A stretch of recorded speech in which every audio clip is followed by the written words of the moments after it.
All right, now for the next section. Um, the next chapter in this section, which is chapter 3, genre format. So, you're going to have one more chapter at the end of the year before you get to your test. So, this chapter, I would probably say it's probably one of the easiest chapters because it has a lot to do with things that you should already know as a student.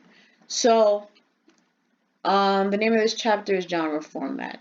In this chapter, you will learn the format of various genres that help conduct class, how to create combinations that highlight your classes, and plenty of rhythms dance curriculum. So, like I explained, I'm just going to get this out the way because this part doesn't really have a lot in this exact page that I sent you guys. But there's going to be separate pages that go with this bullet point here because it breaks down the curriculum for every genre that we do. So this only pertains to Plenty of Rhythm. This is the curriculum for Plenty of Rhythm. That doesn't mean that it's the curriculum for any other studio or any other teacher or your personal, but this is what students should be learning at Plenty of Rhythm. Okay, so let's just get right into it. Section 1. Stations based off genres. Now, you will never, at Plenty of Rhythm at least, teach a genre that you have no experience in. So the names of the steps that I'm giving you here, or the names of the genres, sorry, that I'm giving you here, pay attention to the ones that you have taken in your life. Okay, if you never took a tap class before, then you're not focused on the format of tap class because you're not going to teach a tap class. I would hope not, if you don't have the clue about it. You know what I'm saying? So, pay attention to the ones that apply to you. And I can pretty much say the same thing about the curriculum as well. I wouldn't, rack your brain trying to learn tap curriculum if you don't know tap.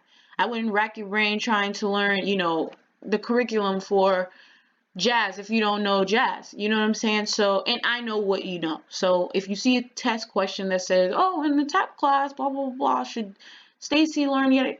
That doesn't apply to you. It won't apply to you. You know what I'm saying? And I probably won't put any questions like that. So just don't worry about that. I'm just throwing it out there now. So ballet. In a classical ballet class, there are 3 stations we primarily focus on. So we're talking about the stations of the class: bar, center, and across the floor. And this is a practice question just so that, when you're taking your test, you have an example of pretty much, what you should expect. And the thing that I do want to say, and I'm going to just give you a disclaimer, is that everybody's test is going to be based upon you. Okay, everybody's not going to have the same test. That doesn't mean that everybody's, like, some of them will have the same questions, the general questions. But like I said, if you don't know tap, then I'm not going to be asking you tap questions and jazz questions if you have no idea about it, if you never had experience in those classes. So I'm doing it based off of you and your knowledge. So don't panic again about knowing the jazz curriculum and all that good stuff. I'm not going to do that to you. And if you know everything, then you know everything. But it doesn't mean that your test is going to be harder. All right, everybody's test is going to be just as difficult, okay? And I promise you that. So, practice question. Name types of steps you would demonstrate, practice, and rehearse in these stations. Answers are given at the end of the chapter, okay? So just name some of the steps that you would do in these stations, all right? Just to get your mind going and thinking about some of the things, some of the combinations you could come up with these steps. 2, jazz. In a traditional jazz class, we focus primarily on 2 stations of the classroom, but are not limited to these 2. So we focus on center, across the floor, and sometimes we use bar. Now, I've only been in a jazz class with one particular teacher who uses the bar. I use the bar in my jazz class if I'm trying to assist somebody in trying to do something, but you don't really use it as a station that you're really going to stay at. I've never really seen it like that, and I've never really used it like that, but it could be incorporated. Of course, it can be incorporated in this genre. Okay, tap. Same thing, pretty much like, the ballet class. You focus on the bar, center, and you do across the floor. And I would even add that you go back to the center because a lot of the times you're working on a routine that would take place in the center. Okay, these are the good ones here. Modern, lyrical, African, hip-hop, contemporary.